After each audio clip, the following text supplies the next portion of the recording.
What's up, everybody? Welcome to Bios3 Story Time. It's Scary Time Part 2. Although it's not that scary, but it does have to do with some supernatural stuff. So, or some paranormal stuff, I guess you could say, which is not normal. So, while I was on Facebook, I checked my my comment section on the video that I made, this story time about my encounter with a ghost with my high school friends. And some of them are actually on there commenting right now. Jennifer and Lisa, who are both there, and can confirm what I said was true.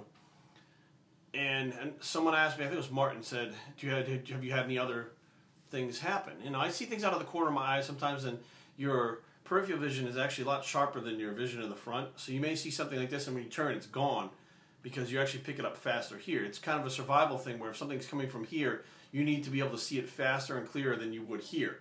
So now, there are so many more, I don't know if it's nerves or what it is in the side of your eyes that allow you to see things faster here, even if they're moving faster, so you can actually be more alert. So stuff like that, you may see something move, and after going to that ghost hunting class, they explained to us that if you saw something, or you think you saw something, you probably did. There probably was something there. It's not trying to interact with you. It went by. It could be, and they speculate, it could be a ghost, it could be a figment of your imagination, it could be light from a car, it could be anything, but per se, if it wasn't a light from a car or some lint floating by, it could be a former loved one or whatever, maybe a grandfather or whatever, just checking up on you, goes by, and, that's that.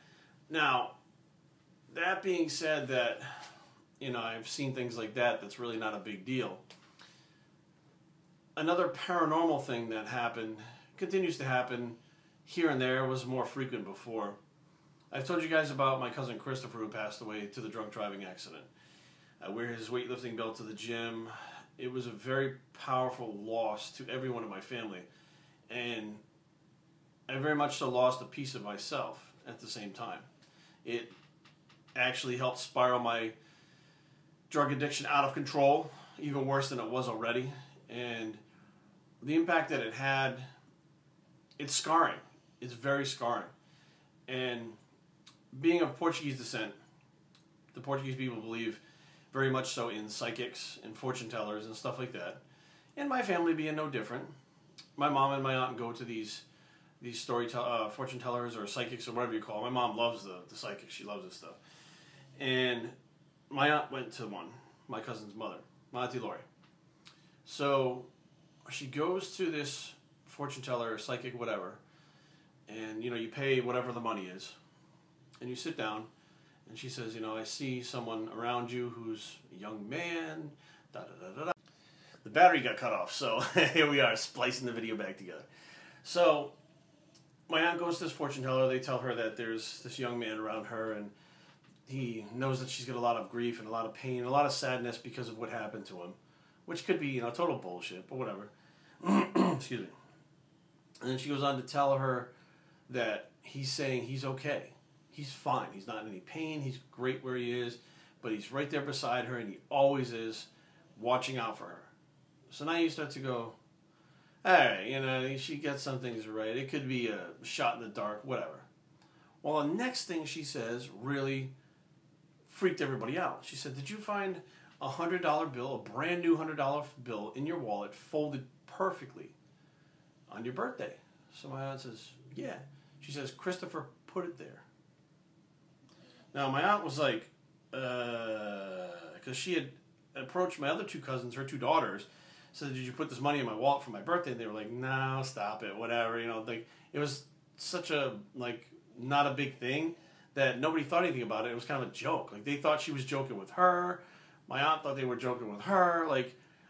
It was just kind of got blown off. But there was a $100 bill in my aunt's wallet. The psychic says, Christopher gave it to you. It was for your birthday. So now she's like, what the fuck? The girl said they didn't give it to me. It's coming from him. All right, it's getting a little creepy. It's getting a little freaky. So then she says, are you finding pennies in random places? So my aunt was like, yeah. Christopher leaves pennies behind to let you know that he's there. So now I can tell you when you find the penny, he's there, and he's letting you know that he's there. So now, this happens, I was living down in Maryland. I go back to to Rhode Island for, I think it was 4th of July for barbecue, and Carrie's with me. And we're, my mom's telling us this story, and I'm like, yeah, fuck, okay, whatever, yeah, such bullshit, these psychics. And then we leave, me and Carrie, we go to get in the car, open the door, and there's a fucking penny on my driver's seat. And I look at Carrie and I go, did you put that on the seat? You're kidding, right? And she just kind of looks at it, and she just, no, I didn't. I don't carry change. I mean, I don't ever pay for anything in cash, so I don't get change back. I use cards for everything. So where the fuck did this penny come from? It didn't fall out of my pocket. It wasn't there before. We get told about this penny story. The car was locked. I had the keys.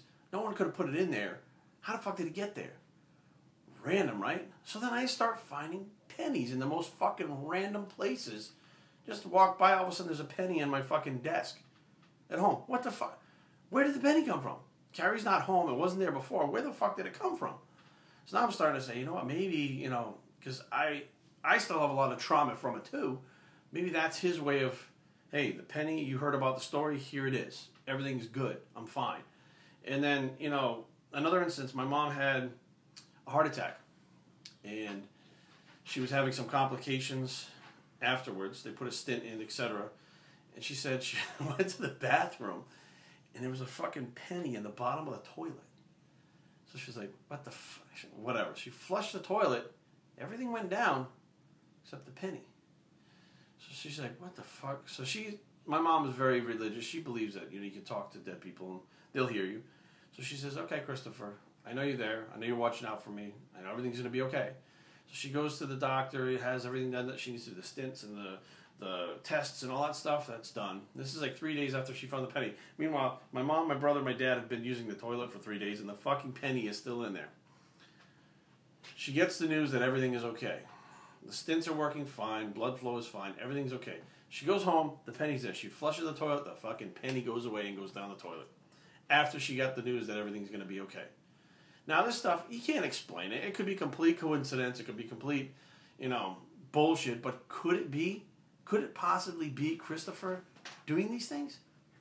Yeah, it could be. Because we don't know. We don't know everything. There's so much we don't know about this world and things beyond it. There could absolutely be some way, after you pass away, energy never ceases to exist. It just changes form. That's the rule, right? So when you die, you don't go away. You change form. Could it be another form of energy like electricity that can move things? Who the fuck knows? But the bottom line is, that's another paranormal thing that I've had happen for story time, for October. But it's not a freaky thing, because when you see the pennies, I just think of Chris. bios3training@gmail.com. Leave comments down below. www.bios3training.com is the blog, and we're the penny bicep. We're out.